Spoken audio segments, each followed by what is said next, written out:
All right, folks, Colton Woods here, and we're going to be walking you guys through a brand new series focused on the Hackamore. Hackamore is one of my favorite pieces of equipment and training aids when working with our horses. It's a tradition that means a lot to me. It's something I latched onto very early in my career, and it's actually, fortunately, gaining popularity between the Western dressage, cowboy dressage communities, and even into the English worlds for us here when we ride a lot of warm bloods.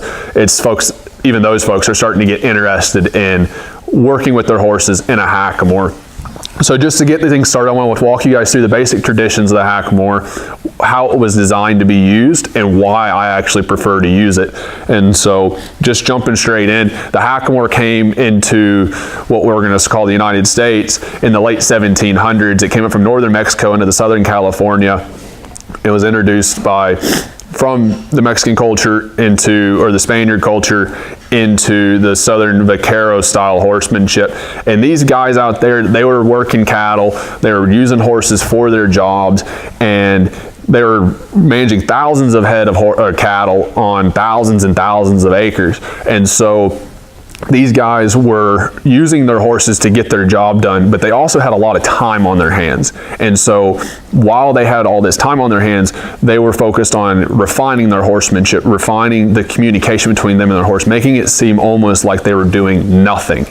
And that's very important with this style of horsemanship because these Hackamores were designed as a signal device. You hear sometimes people talk about them being leverage devices. It was not designed as a leverage device. It was designed as a signal device because they're looking at the end goal of creating a bridle horse that can ride in a sophisticated bit because they've been progressed into that, not because they failed at something like a snaffle, but they've been progressed and they have the knowledge and the communication ability to go into a sophisticated bit.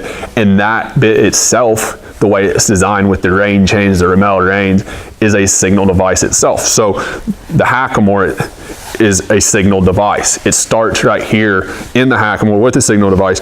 When your reins are attached down here just below the button here at the bottom, when you pick up on this, there's life in these reins, and you'll see that when you have the signal, there's a time period before the bar of your Hackamore becomes in contact with the bottom of your horse's jaw.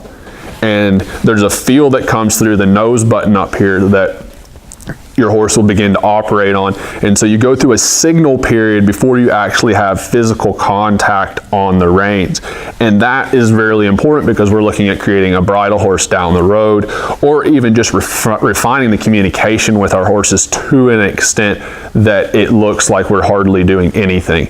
So why do I prefer the Hackamore? Well, like I said early on in my horsemanship, when I was first getting into horses, I stumbled across some of the horsemen that represent and kind of share, per se, the gospel of this style of horsemanship, like Tom Dorrance, Ray Hunt, Buck Brannaman, Martin Black, and all those kinds of guys.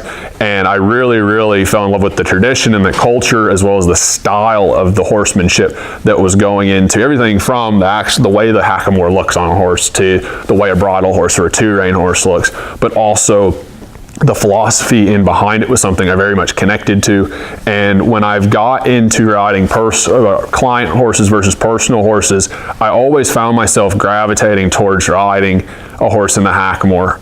A lot of horses in the English world compete in snaffle bits. We have the snaffle bit futurities for our rein cow horses, and so there is times where the snaffle bit itself became an integrated part of the training process for performance horses.